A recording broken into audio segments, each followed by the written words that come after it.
అబ్బాయి పేరు కళ్యాణ్. ఫేస్ మీద పింపుల్స్, బ్లాక్నెస్, బ్లాక్ పిగ్మెంటెన్స్ వచ్చినాయి అనమాట.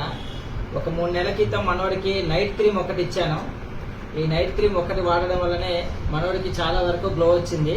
80% తగ్గింది అనమాట. ఆ బ్లాక్నెస్ కూడా మొత్తం తగ్గింది. ఇది నైట్ క్రీము. ఆ నైట్ క్రీమ్ అయిపోయిన తర్వాత మళ్ళీ ఇప్పుడు నైట్ క్రీమ్ ఒకటి, డే క్రీమ్ ఒకటి, సన్ స్క్రీన్ లోషన్, సోప్ మళ్ళీ తీసుకొని వెళ్తున్నాడు అనమాట. ఎలా ఉందిరా ఇప్పుడు? ఎంత తగ్గింది? 100%. 95% కంట్రోల్ అయిందా? అప్పుడు ఎట్లుండేది నీ ఫేస్? పింపుల్స్ ఇంకా పింపుల్స్ కొంచెం బ్లాక్ వచ్చిన అందులో ఇప్పుడు వాళ్ళు పడుతుంటే నైట్ చాలా గ్లో వచ్చింది. చాలా గ్లో వచ్చింది. పింపుల్స్ చాలా కవర్ అయ్యాయి. పింపుల్స్ చాలా కవర్ అయినాయి. ఇది డే క్రీమ్ అనమాట. ఇది నైట్ క్రీము. ఈ నైట్ క్రీమ్ 3500 అనమాట. ఇది డే క్రీమ్ వచ్చేసి 3000. సన్ స్క్రీన్ లోషన్ వచ్చేసి 450 రూపీస్. ఇదేమో 250 రూపీస్ సోప్ అనమాట. ఇప్పుడు ఈ ప్యాకేజ్ అన్ని తీసుకున్నాడు ఒకసారి. ఇప్పుడు మళ్ళీ మొత్తం తీసుకోవడానికి వచ్చింది అనమాట.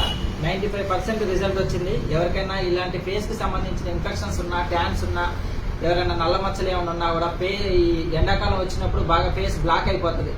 కలర్ ఇంప్రూవ్మెంట్ మాత్రం 100% ఉంటుంది. ఎవరికైనా కావాల్సిన వాళ్ళు చెప్పండి. ఓకేనా? Thank you Kalyan. Thank you very much.